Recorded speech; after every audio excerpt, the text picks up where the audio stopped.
Hello and welcome to the Amateur Austenite. My name is Frances Duncan. I am an author and the founder of the Jane Austen Society of New Zealand.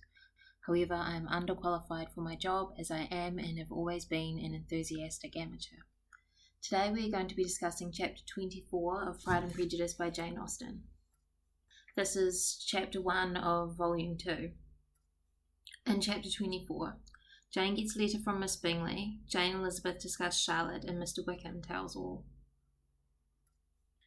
Miss Bingley's letter arrived and put an end to doubt.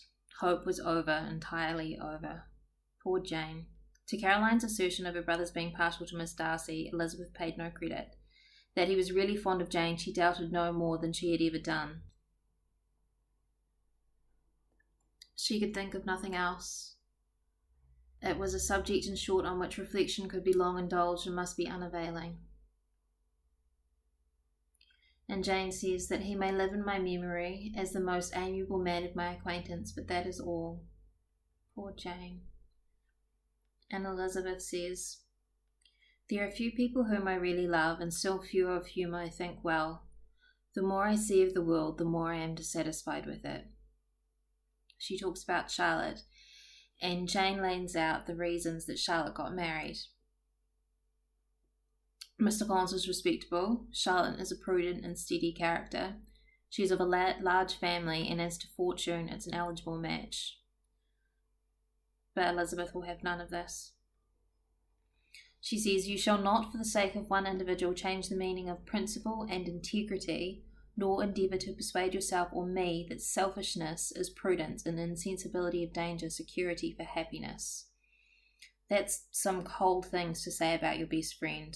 She's this principle and integrity. It's like she's saying it's immoral to marry Mr. Collins.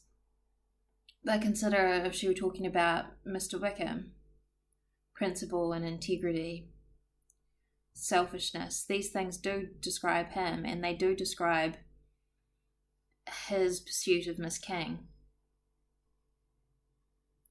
Mr. Bennet is making jokes about Jane's situation and telling Elizabeth that she should let Mr. Wickham jilt her. He is a pleasant fellow and will jilt you creditably. Mr. Wickham's claims on Mr. Darcy and all that he had suffered from him was now openly acknowledged and publicly canvassed, now that Mr. Darcy is gone from the neighbourhood, which is something that Elizabeth doesn't notice. She should be commenting on the fact that he's a bit of a hypocrite because he said he would never expose Mr. Darcy, but the second Mr. Darcy is away and can no longer defend himself, he tells stories about him to the public rather than just to Elizabeth. So this is a good sort of summary, bringing you back into the story. We remembered that Jane is still very much in love with Mr. Bingley, but he's not there. Remember that Charlotte is marrying Mr. Collins, and remember that Elizabeth is infatuated somewhat with Mr. Wickham, and then Mr. Wickham has stories about Mr. Darcy. So sort of brings back all the major, ties back in the major story plot line so far. And that is my summary of Chapter 24 of Pride and Prejudice by Jane Austen. You have been listening to the Amateur Austenite. My name is Frances Duncan. You can find me at francesduncanwrites.com and on Twitter at Frances_Duncan. Thank you for listening, and I wish you happy reading.